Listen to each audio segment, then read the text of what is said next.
अफगानिस्तान में हक्कानी ने रंग दिखाया है। कैसे रंग दिखाया है जरा वो देखिए।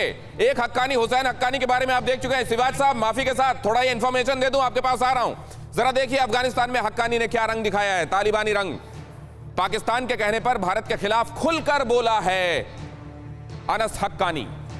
अनस हक्कानी ने क्या कहा, ये इमरान खान को बहुत सूट करते हैं बाय द वे।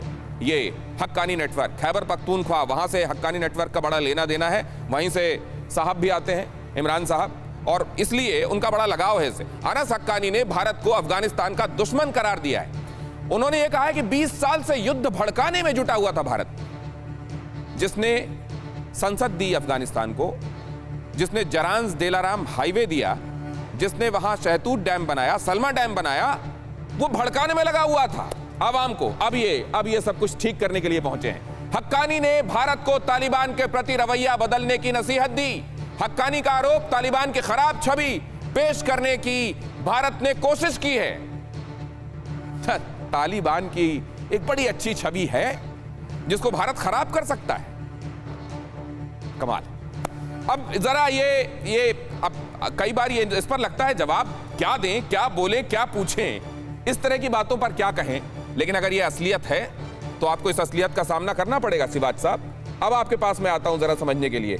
कितने अच्छे वकील हैं तरीन साहब।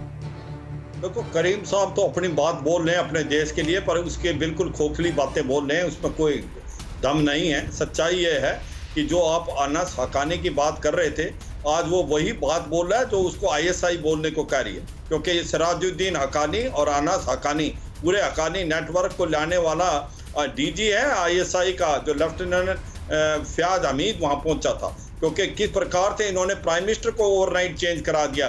जो मुल्ला अब्दुल गनी ब्रदर बनने थे उनको डिप्टी प्राइम मिनिस्टर बना दिया, और अनस हक्कुंड को इन्होंने प्राइम मिनिस्टर बना दिया। और कहीं ना कहीं इन्होंने ये देखा कि जो भी इसके अंदर आए वो वैसे मिनिस्टर होने चाहिए जिनको हक्कानी नेटवर्क के साथ कनेक्शन हो। और कम से कम 17 तो ऐसे मिनिस्टर हैं जो कि प्रोस्क्राइब टेररिस्ट हैं। ये कहाँ से सरकार चलेगी? और ना इसके अंदर कोई हजारा है, 2 ताजिक और 1 उज्बेक है, और वो भी वो हैं जो पहली मिनिस्टर में थे। एक भी सर, लेकिन आप लोगों की बात से अभी मेरे जहन में एक बात आई, तो इनको कौन अमानता देगा? मैं कहता हूँ दिनेश, इनको कोई मानता नहीं देगा, इनके पास फंड नहीं आएंगे।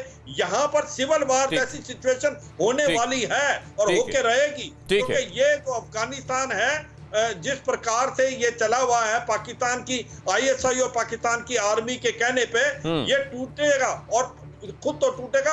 पाकिस्तान के अंदर ये तहरीक तालिबान पाकिस्तान जिस प्रकार से टेररिज्म फैलाएगा, तब इनको पता चलेगा कि तालिबान क्या होता है। Right sir. तो मैं एक बात और समझना चाहता हूं सर, विवेक काटजू जी से समझना चाहता हूं, क्योंकि वो डिप्लोमेसी बहुत अच्छे से समझते हैं। सर, क्या ये भी हो सकता है कि पाकिस्तान और पाकिस्तान में बहुत सारे लोग, इंक्लूडिंग तरीन साहब, ये खतरा समझते हो, भांपते हो, जानते हो, लेकिन पब्लिक प्लेटफॉर्म में इसको एक्सेप्ट करने कहने का कोई फायदा नहीं है।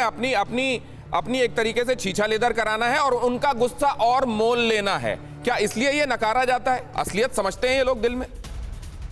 देखिए, पाकिस्तान में भी कई व्यू पॉइंट्स हैं, कई विचार। एक विचार ये है कि तालिबान जो है वो उनका स्ट्रेटेजिक एलाई है, और तालिबान की हुकूमत जो बनेगी, वो जो बन गई है, वो पाकिस्तान के हितों को ध्यान में रखेगी और आगे बढ़ेगी।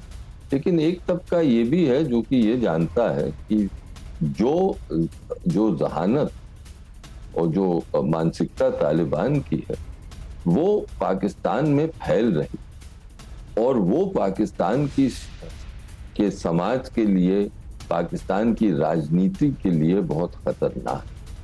तो इस वक्त पाकिस्तान के अवाम के खुद विचार जो हैं वो डिवाइडेड है, वो विभाजित, उनमें एकता नहीं।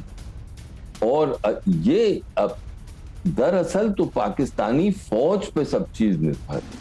अब पाकिस्तानी फौज का जो बुनियादी मकसद है वो है कि किसी ना किसी तरह भारत को अफगानिस्तान के परिप्रेक्ष्य में कि भारत को वहां से निकाला है। राइट। भारत का कोई भी प्रभाव नहीं हो, इसलिए वो हर कीमत, बेशक वो सकारात्मक प्रभाव हो, लेकिन भारत वहां पे प्लेयर ना बने, बस इसलिए। परवाह देश की, सोमवार से शुक्रवार रात 10 बजे TV9 भारतवर्ष पर।